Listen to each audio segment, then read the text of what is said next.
Así que en esta tarde, que Dios le bendiga a todos, es mi deseo.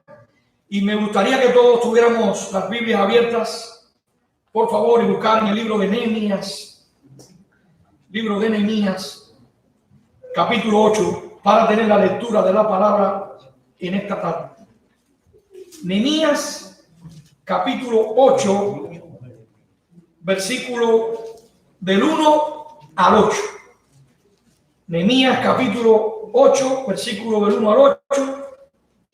La lectura de la ley y la reafirmación en los primeros 8 versículos del libro de Nehemías, capítulo 8, versículo del 1 al 8. Y quiero que todos observemos bien la palabra del Señor, para que el Señor sea quien nos hable a través de su palabra. Amén. Bien, dice la palabra del Señor. Venido el mes séptimo, los hijos de Israel estaban ¿en qué? En sus ciudades, y se juntó todo el pueblo como uno solo, como un solo hombre en la plaza que está delante de la puerta de las aguas, y dijeron a Esdras el escriba que trajese el libro de la ley de Moisés, la cual Jehová le había dado a Israel. Y el sacerdote Esdras trajo la ley delante de la congregación, así de hombres como de mujeres, y de todo lo que podían entender el primer día del mes séptimo. Y leyó el libro delante de la plaza que está delante de la puerta de las aguas, desde el alba hasta el mediodía, en presencia de hombres y mujeres y de todos los que podían, y los oídos de todo el pueblo estaban ¿qué? Atentos al libro de la ley. Y el escriba Esdras estaba sobre un púlpito de madera que había hecho para ello, y junto a él estaban Matatías, Sema, Anías, Urías, Hilcia, Masía a su mano derecha, y a su mano izquierda Pedaía, Misael, Malaquía, Hasum, Hasbadana, Zacarías y Mesulán. Abrió pues Esdras el libro a ojos de todo el pueblo, porque estaba más alto que todo el pueblo, y cuando lo abrió, todo el pueblo estuvo atento. Bendijo entonces Esdras a Jehová, Dios grande, y todo el pueblo respondió, amén, amén, alzando sus manos, y se humillaron y adoraron a Jehová, inclinados a tierra. Y los levitas, Jesúa, Bani, Serabía, Jamin, Acub, Sebatai, Jodías, Masía, Kelita, Saría, Josabé, Anán y Pelaía, hacían entender al pueblo la ley, y el pueblo estaba ¿qué? Atento en su lugar. Y dice el versículo 8, y leían el libro de la ley de Dios claramente y ponían el sentido de modo que entendiese la lectura. Vamos a orar en esta tarde. Padre, te damos toda la gloria y la honra. Tú eres digno de toda oración y de toda alabanza. Gracias por tu amor, por tu fidelidad. Gracias porque somos tu pueblo. Gracias porque como remanente fiel estamos reunidos aquí en esta tarde con el propósito de poner sentido, de poner atención y de entender tu palabra, Señor. Gracias porque en este contexto podemos ver que el énfasis está enmarcado en esta palabra clave, entender. Permite que nosotros podamos estar atentos con nuestros oídos y que podamos entender el mensaje que tú tienes implícito en tu palabra. Gracias por tu amor y por tu fidelidad. Prepara nuestras mentes, nuestros corazones, y quita toda perturbación de nuestra mente. Y ayúdanos cada día a entender que nosotros venimos a la iglesia a adorarte a ti, porque solo tú eres digno de toda adoración y de toda alabanza. Por eso no me canso de adorarte. Por eso no me canso de expresar las palabras del salmista cuando digo, solamente en tu presencia hay plenitud de gozo y delicias a tu diestra para siempre. Gracias por tu palabra. Gracias por tu fidelidad. En el nombre de Cristo.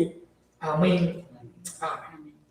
Bien, mis queridos hermanos, esta tarde quiero darle como título a mi mensaje: reconstruyendo nuestras vidas. Ese va a ser el título de mi mensaje en esta tarde, y permita al Señor que al terminarlo seamos capaces de entender cuáles son las implicaciones que tiene para la vida cristiana conocer la palabra de Dios, conocer el mensaje que está implícito en la palabra de Dios, y permita al Señor que nosotros podamos hacerlo realidad a la hora de estar atentos al escuchar lo que el Señor, por medio de su palabra y a través del Espíritu Santo, tiene encargado para nosotros en esta tarde.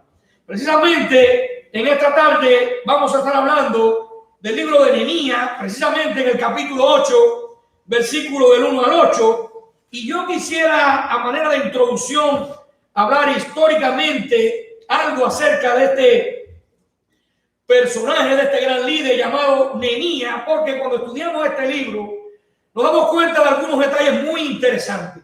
Primeramente, Nehemías se enfrentó a muchos desafíos durante el proceso de reconstrucción de los muros de Jerusalén. Recuerden que él era un siervo que usaba la palabra de Dios. ¿Con qué propósito?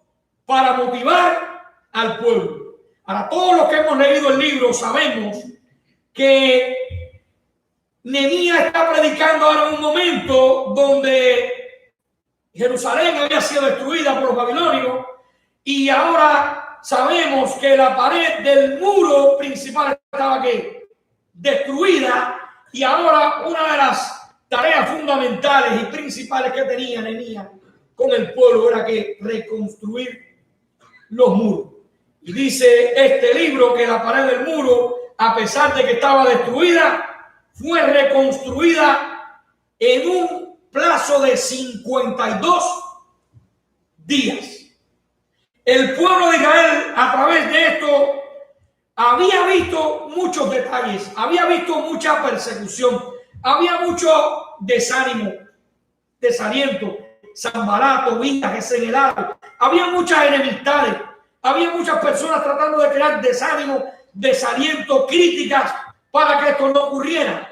Pero este pueblo pudo ver a través de este proceso de construcción la fidelidad de Dios y los milagros que solo Dios podía hacer. Pero si vamos al libro, nos damos cuenta que ellos constantemente, en todo el decusar del Antiguo Testamento, olvidaban todo lo bueno, lo grande y lo fiel que había sido Dios con ellos. Frecuentemente esto ocurría. Ahora, a nosotros nos pasa muchas veces como el pueblo de Israel. Muchas veces nos olvidamos de la fidelidad de Dios. Muchas veces nos olvidamos de lo bueno. Es importante que nosotros estudiemos este libro de Nehemías porque hay muchas enseñanzas, tanto generales como específicas, que son de vital importancia para el desarrollo de la vida cristiana. Creo que cuando leo este libro puedo ver que Nehemías fue un gran líder. Él sabía que no solo eran los muros de la ciudad los que estaban destruidos y los que necesitaban ser reconstruidos, sino que Nehemías sabía que el pueblo también había perdido la relación con Dios. Y es ahora que entramos en el contexto del capítulo 8 de Nehemías, y hay también otro personaje que se destaca en la lectura bíblica, y vamos a ver en este versículo 8 porque hay algunos detalles muy interesantes. Hay en este personaje algunas riquezas que son invaluables para el fortalecimiento de nuestras vidas. Y estamos hablando del personaje de Esdras. Esdras era un escriba, un sacerdote, era el líder religioso del pueblo de Israel en aquel momento. Y cuando miramos el versículo 8, leídos estos 8 versículos en esta tarde, podemos ver, mis queridos hermanos, que en la lectura bíblica hay algunos detalles muy interesantes. Si miramos el versículo 3, dice, y leyó Esdras el libro delante de la plaza que está delante de las puertas del agua. ¿Desde cuándo? Desde el alba hasta el mediodía. ¿En presencia de quiénes? De hombres, de mujeres, dice, y de todos los que podían ¿qué? Entender. Y hay un detalle muy interesante, dice, y los oídos de todo el pueblo estaban atentos al libro de la ley. Es importante que nosotros recordemos que la Biblia nos exhorta a escuchar y a entender. Recuerden que estamos viviendo en una generación que abre el oído pero apaga el cerebro. Entonces es importante que nosotros entendamos esta diferencia. Dice en este verso que Esdras leyó el libro de la ley desde el alba hasta el mediodía, y eso es aproximadamente 6 horas. Y tengo una buena noticia, voy a estar 6 horas hablándole de la palabra de Dios en esta noche. Pregunto, ¿quién está dispuesto aquí hoy a escucharme por 6 horas? Estoy seguro que nadie, ni mi esposa si estuviera aquí me escucharía a mí por 6 horas. A nosotros nos pasa que alguien comienza a leer y la mente de nosotros después de un rato comienza ¿qué? A divagar. Y estamos en cuerpo, pero no estamos en ¿qué? Espíritu. Ahora, ¿será que esto no le ha pasado a usted? A mí me pasa. Y creo que nos pasa aquí a todos. Si miramos el versículo del 1 al 3, podemos ver que el pueblo se reúne y le pide a Esdras que lean la palabra de Dios. Del versículo 1 al 3, el pueblo está reunido pidiéndole al sacerdote que leyera la palabra de Dios. Comenzamos a pensar en estos detalles, y si somos realmente sinceros, cuando nosotros empezamos a escuchar la Biblia, por un rato estamos entendiendo y escuchando.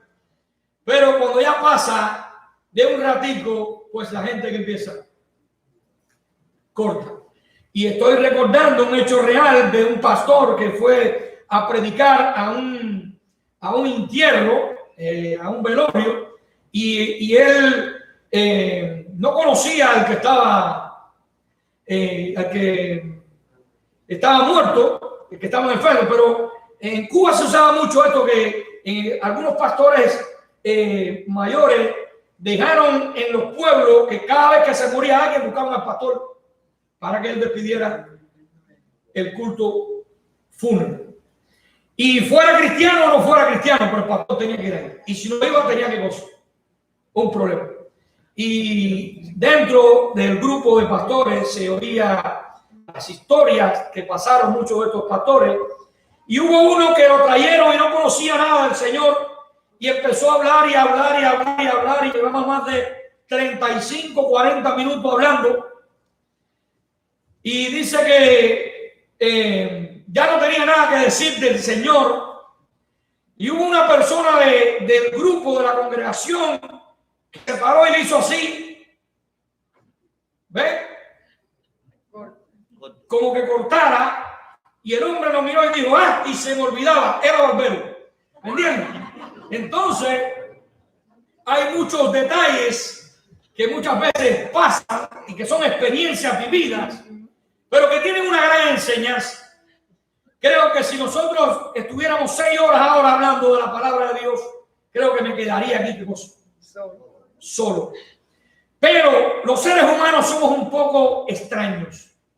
Si nosotros fuéramos a hablarle de las virtudes del pastor, creo que todo el mundo empezaba, pastor, tengo que irme, tengo reunión, tengo esto, ven para acá. Y creo que en 10 minutos valdría todo. Pero si fuéramos a hablar de los chismes, ¿cómo quiera decir ahí? Los seres humanos a veces nos equivocamos de modelo. Y creo que nosotros tenemos que ser realistas. Tenemos que abrir nuestro corazón para oír la palabra de Dios, porque la fe viene por el oír y el oír la palabra de Dios. Hermano, en este versículo 3, al final dice que el pueblo escuchó que atentamente. Esta gente se pasaron 6 horas escuchando atentamente la palabra de la ley. Y esto para mí es tremendo. Luego, si miramos el versículo 4 al 6, nos muestra cómo fue recibida esta palabra. Ahora, hermano, en este pasaje de Nehemías, en esta tarde vamos a ver 3 ingredientes o partes importantes para la vida de la iglesia o para la vida del pueblo de Dios. Y la primera parte, o la primera ingrediente que vamos a ver en esta tarde es la adoración. El pueblo estaba reunido y el pueblo adoró a Dios. Dice ese versículo 5 y 6, abrió pues Esdras el libro a ojos de todo el pueblo, porque estaban más alto que todo el pueblo, y cuando lo abrió todo el pueblo estuvo atento. Dice el versículo 6, bendijo entonces Esdras Jehová, Dios grande, y todo el pueblo respondió, amén, amén, alzando sus manos, y se humillaron. ¿Y qué dice el texto? Y adoraron a Jehová, inclinándose a tierra. Entonces, el primer ingrediente que hizo el pueblo fue adoración. Ahora, el acto de tributar reverencia, adoración, homenaje a Dios, eso es lo que llamamos adoración. Ahora, hay 4 palabras aquí en el griego, en el Nuevo Testamento, que tienen que ver con la adoración, pero que es distinta adoración. La primera es proskuneo, en Juan capítulo 4, versículo 24, cuando Juan dice, la hora viene y la hora es cuando el Padre buscará que adoradores que le adoren en espíritu y en verdad. Y hay adoradores proskuneo, y significa hacer reverencia, postrarse. En otras palabras, lo que Juan está diciendo, que Dios quiere postradores que se postren y reconozcan que solo Dios es digno de toda oración y de toda alabanza. Cuando hacemos eso, eso es un acto de adoración, y la palabra que se usa es proskuneo. Ahora, hay otra palabra en Mateos capítulo 15, versículo 9, y tiene que ver con reverenciar con fuerte sentimiento de temor, y es la palabra sebomai. Cuando se usa sebomai, cuando estamos adorando con reverencia, con fuerte sentimiento de temor ante Dios, estamos adorando, y la palabra que se usa es sebomai. En Filipenses capítulo 3, versículo 3, aquí es servir, rendir servicio religioso, homenaje, y aquí la palabra es latreu. Y la cuarta palabra es Hechos capítulo 17, versículo 23, que tiene que ver con actuar piadosamente hacia alguien. Y ahí la palabra interno, motivado por un sentimiento interno. No es lo que uno recibe, sino lo que uno le da a Dios. Entonces, acuérdense que estas palabras proskuneo, sebomai, latreo y esubeo. Muy importante definir la palabra en el contexto para saber qué tipo de adoración estamos haciendo en este momento. Dice, adoraron inclinados a tierra. Y yo pregunto, ¿cuándo fue la última vez que la palabra de Dios nos impactó tanto a ti y a mí que caímos a tierra, rodilla, postrado, con temor, con reverencia ante Dios? Veamos el versículo 9, la segunda parte, dice, no os entristezcáis ni lloréis. Dice, porque todo el pueblo lloraba oyendo las palabras de la ley. Wow. Cuando usted quiera oír la palabra de Dios audible, lea la Biblia en alto. Porque la Biblia es la palabra de Dios. Y cuando usted va a leer la Biblia con ese sentido de reverencia, de temor, con ese sentido de saber que es la palabra de Dios la que usted está escuchando, esto trae un gran impacto a la vida. Dice aquí: no os entristezcáis ni lloréis, porque todo el pueblo lloraba oyendo las palabras de la ley. El Espíritu Santo estaba quebrantando. ¿Por qué razón? Porque estaban reconociendo ¿qué cosa? Que Dios es grande, que Dios es el yo soy, el león de la tribu de Judá, el grande, el perdonador, el sustentador, el proveedor, el que nos cuida, el que nos protege, el que nos ayuda. Y cómo ellos le habían fallado a Dios. El pueblo lloraba escuchando la palabra de Dios. Y yo pregunto, ¿será esta la experiencia hoy en día de la cristiandad o del mundo en el que nos ha tocado vivir? Hermano, la gente hoy llora por un partido de fútbol o por un partido de béisbol cuando van a su equipo favorito. La gente llora cuando van a un concierto con su cantante favorito. Muchas veces vemos las muchachas que se le tiran arriba a los artistas llorando, o a los peloteros, a los futbolistas, gritando de euforia, y se desmayan. Pero para escuchar la palabra de Dios, oímos comentarios: es que la iglesia es tan aburrida, es que es tan pesado ir ahí. Cuánta apatía recibimos hoy en día hacia las cosas del Señor.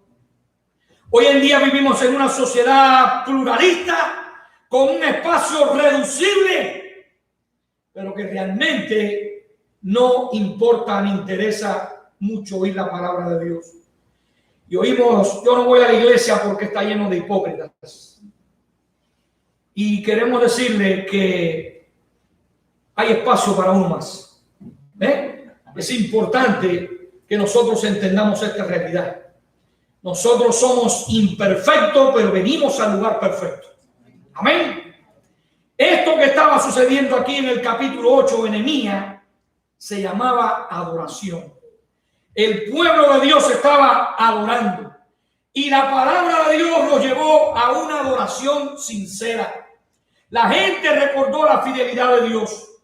Y esto es importante, hermano. Nosotros como seres creados estamos llamados a adorar al Creador. Él se merece, ¿qué cosa? Toda nuestra adoración, porque Él es ¿quién? Dios. La adoración debe ser parte de todo lo que hacemos. Pregunto, ¿cómo está la adoración en nuestras vidas? Ahora, ¿podemos adorar por medio de la palabra? ¿Podemos adorar a través de la oración? ¿Podemos adorar a través de la ofrenda? ¿Podemos adorar en nuestro trabajo? ¿Podemos adorar en nuestro hogar? ¿Podemos adorar con nuestra familia, con nuestro matrimonio, con nuestra vida? La adoración debe ser un estilo de vida en nosotros.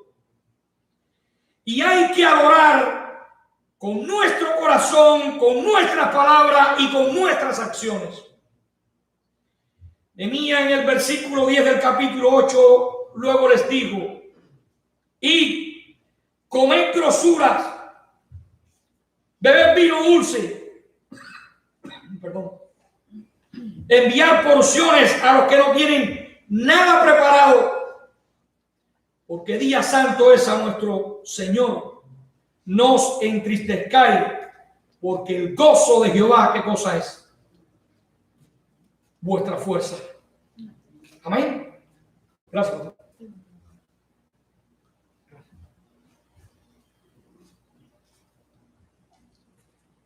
Perdón. La adoración debe ser un estilo de vida en nosotros y, como dije, hay que adorar con nuestro corazón, con nuestras palabras y con nuestras acciones. Miremos ese versículo 10. Luego les digo: y comed grosura, beber vino dulce y enviar porciones a los que no tienen nada preparado, porque día santo es a nuestro Señor. No os entristezcáis, porque el gozo de Jehová es vuestra ¿qué? Fuerza. Hermano, aquí en este verso, ya Nehemías le dice al pueblo: bueno, ustedes ya adoraron, ahora vayan a la misión. Y esa es la otra parte importante que no puede faltar en la iglesia de hoy. La parte importante que no puede faltar en nuestra vida es la misión. Amén. La misión, no solo la adoración, sino también la misión. En otras palabras, Nehemías le dice: no solo disfruten la comida, sino compartan con el que no tiene ninguna. Ahora, después de estar aproximadamente 6 horas escuchando la palabra de Dios, después de haber llorado, después de haberse arrodillado delante de Dios, después de haber quebrantado sus corazones, ahora fueron aquí a compartir su comida con el que no tiene nada, y esa es una forma de llevar la verdad de Dios, como lo dijere Primera de Juan capítulo 3 versículo 17, que dice: si alguno tiene bienes de este mundo y ve a su hermano pasar necesidad y cierra contra él su corazón, dice: ¿cómo mora el amor de Dios en él? Hermanos, vivimos en una sociedad, por la gracia de Dios, que abundan todas las cosas, pero nosotros nos hemos llenado de una pesadumbre que aún así, cuando nosotros queremos botar y hacer una limpieza de lo que nos sobra, lo más fácil es: voy al Google.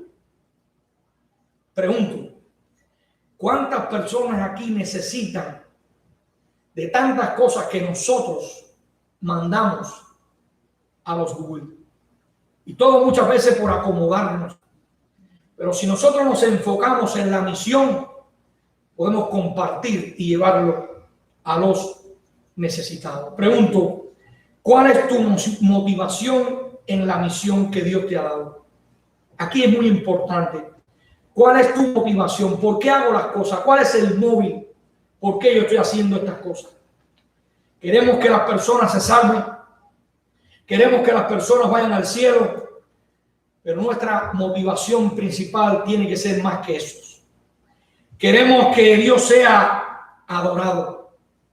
Y esto es importante: que Dios reciba toda la gloria, toda la honra, y que Él sea digno de toda adoración.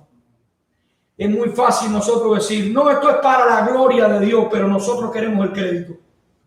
Si somos sinceros, muchas veces pedimos el crédito. Y cuando uno dice todo es para la gloria de Dios, nosotros no merecemos ningún crédito. Lucas, en el capítulo 10, versículo 2, le decía: la mies es mucha, mas los obreros son pocos. Por tanto, rogar al Señor de la mies que envíe obreros a su mies. Hermano, hay muchos perdidos, pero faltan ¿qué? Obreros, decía Jesús. Rogar a Dios que envíe obreros. Y hermano, esto no es tarea solo del pastor, es una tarea de todos. Ocupémonos en nuestra misión. Si vamos a Evangelio de Mateo, vamos a buscarlo, Mateo capítulo 7, capítulo 13. Vamos a buscarlo, hermano, porque aquí hay una enseñanza tan real. No me canso de leer esta parábola. Mateo capítulo 13.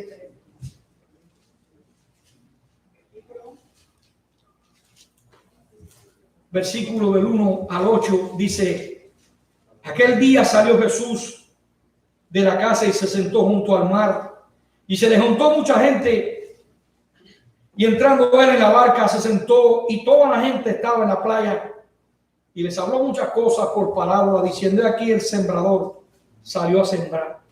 Fíjense bien ahora, hermano, Y mientras sembraba, parte de la semilla cayó junto al camino y vinieron las aves que se la comieron.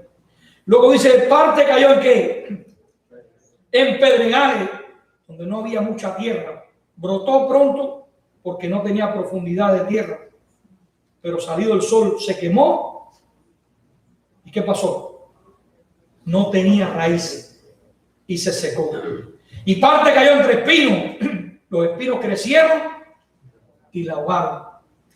Pero parte cayó en buena tierra. Dio fruto cual 100, cual 60 y cual 30 por uno. Dice, el que tiene oído para oír, ¿qué dice? Que oiga. Luego miramos el versículo 19 al versículo 23. Dice, cuando alguno oye la palabra del reino y no la entiende, viene el malo y la arrebata. Lo que fue sembrado en su corazón, este es el que fue sembrado junto al camino.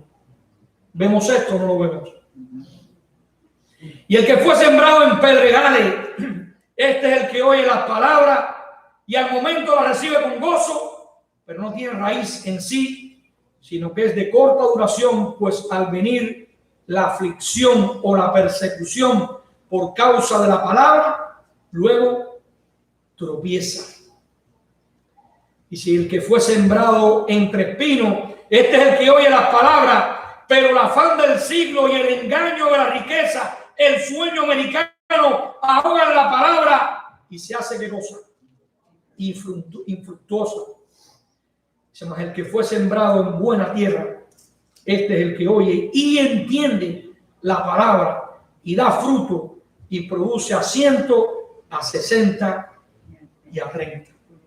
¡Wow! ¿Qué clase de explicación más profunda tiene esta parábola? Hermano, aquí en este pasaje que hemos estudiado hoy hemos visto la adoración y hemos visto la misión. Y como tercer punto en esta tarde voy a hablar de la comunidad. Adoración, misión y comunidad. Y aquí el pueblo había pasado 52 días trabajando juntos para reconstruir el muro. Y en este capítulo 8 de Nehemías, ellos habían adorado juntos, ellos habían estudiado la palabra juntos, habían escuchado la palabra juntos y después comieron juntos. Y esto es ¿qué cosa? Estar en comunidad, en unión común. Dios no escogió a Nehemías para que hiciera el trabajo solo. Usó al pueblo que estaba a su alrededor. Usó a la gente que estaba ¿para qué? Para que le ayudase. Entonces esto es muy importante que nosotros entendamos esta gran verdad. Esdras fue un líder religioso, pero Esdras tampoco hizo su trabajo solo.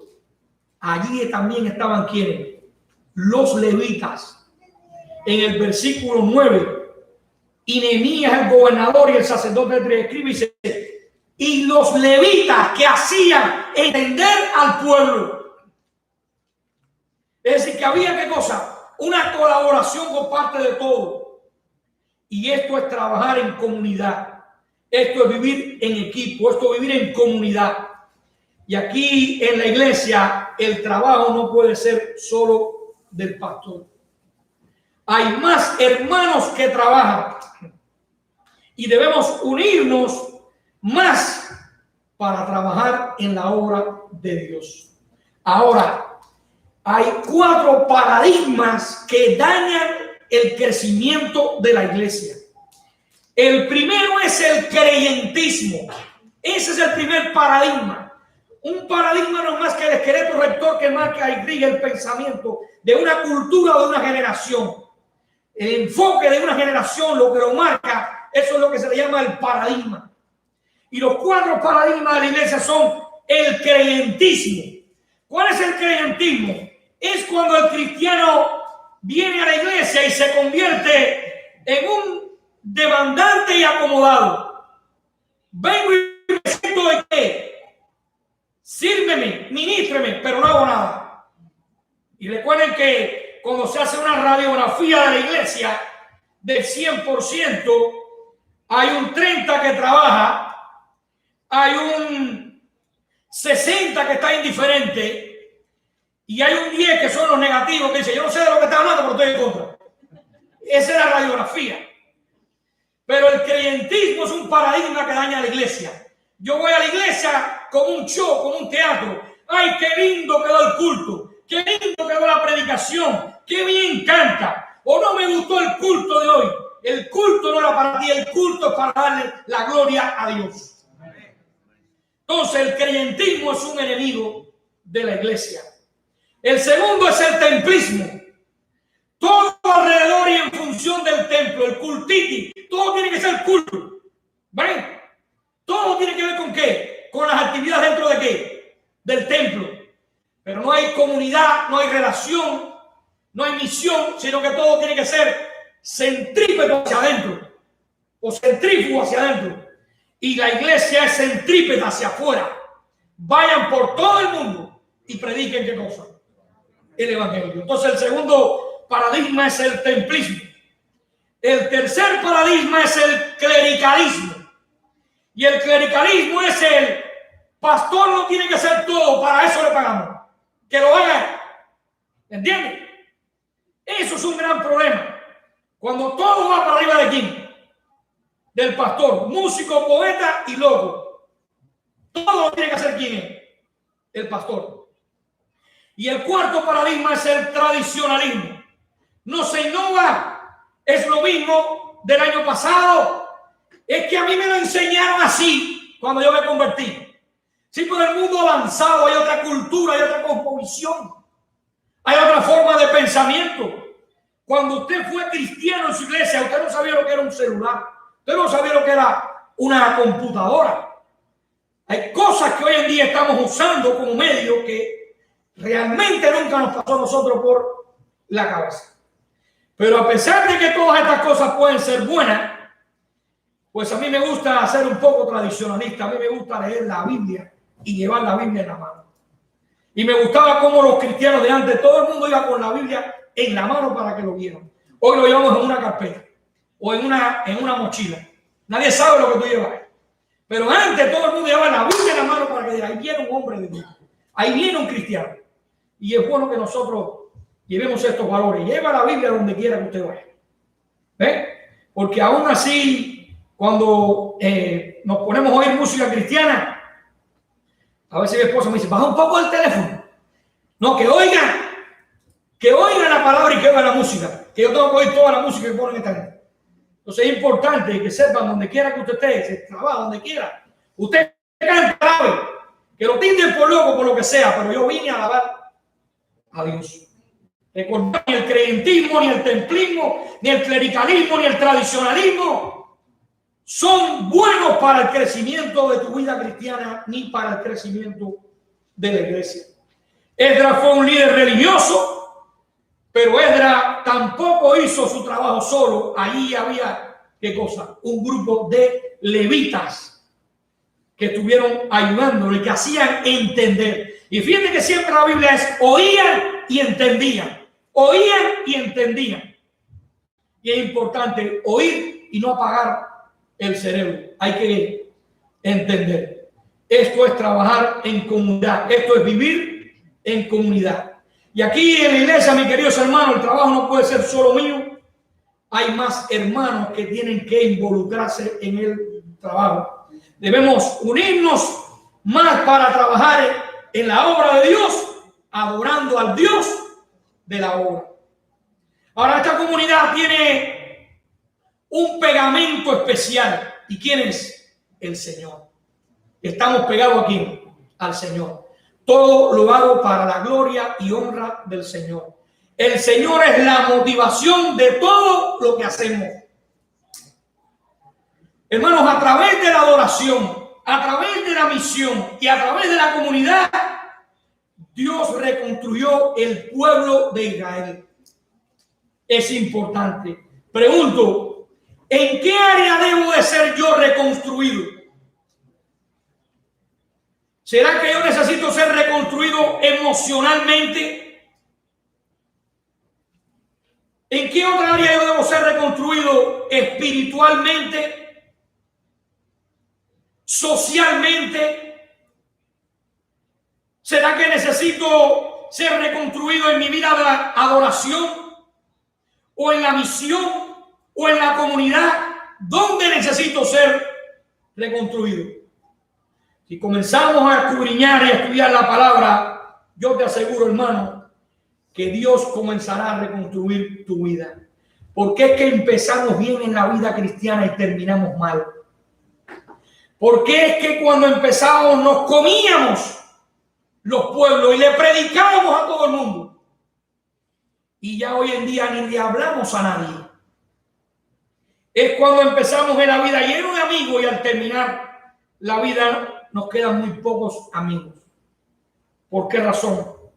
Perdemos el primer amor. Una de las causas es porque no amamos la palabra de Dios. Por lo tanto, dejamos de amar al Dios de la palabra. Porque Dios puso la palabra para que día y noche escudriñáramos. Como dijera Josué, nunca se apartará de tu boca este libro de la ley, sino que de día y de noche meditarás en él, para que hagas y guardes conforme a todo lo que en él está escrito. Dice, porque entonces harás prosperar tu camino y todo te saldrá bien. Pregunto, ¿a qué te llamó Dios a ti en este mundo? ¿Cuál es el propósito que Dios tiene con tu vida? Que te recuerden como fulano de tal, que te recuerden como un hombre que se llenó de trapos, tripas y tarecos, que te recuerden como un gran científico, un gran abogado, un gran médico, no sé. ¿Cuál es el llamado que Dios ha hecho en tu vida? Si fallas en encontrar el propósito de tu vida, habrás desperdiciado tu vida. Porque solo el propósito de la vida te ayuda, te prepara, te estimula, te simplifica a entender y reconocer que eres parte de un proceso. Por eso, mis queridos hermanos, en esta tarde quiero decirte algo. Todo ser humano ha sido programado por Dios para vivir en admiración diaria ante Él. La admiración por Dios fue diseñada para ser la más profunda y práctica diaria que cambia la vida de todo creyente. Mi admiración por Dios debe motivar todo lo que hago, todo lo que soy en mi vida, todo lo que digo. Segunda de Corintios 5:15. Cuando Pablo dijo, Jesús vino para que los que viven ya no vivan para sí, sino que vivan para aquel que murió y resucitó por ellos. Ya no vivo yo, vive Cristo en mí. Soy llamado con un propósito. Y por eso voy a adorarle, por eso estoy en la misión y por eso soy parte de la comunidad. Permita el Señor que nosotros entendamos esta realidad.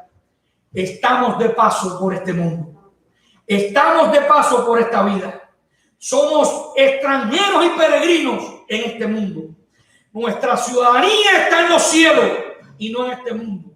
Permita el Señor que siempre miremos vertical y no horizontal. Porque todo lo que miremos horizontal tiene un límite. Va a terminar en este mundo. Pero tú y yo no tenemos un límite horizontal. ¿Por qué? Porque fuimos creados para vida eterna.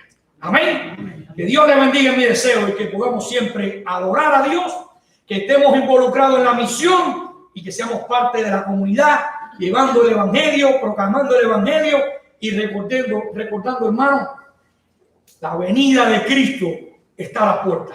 En cualquier momento, tú y yo estaremos por los siglos de los siglos, adorándole y dándole la gloria al león de la tribu de Judá, al que es digno de toda oración, al que es digno de toda alabanza, al que vino y murió la muerte que tú y yo merecíamos en una cruz para salvarnos, para glorificar su nombre en nosotros y sobre todas las cosas para darnos esperanza y vida eterna. Que Dios le bendiga. Amén.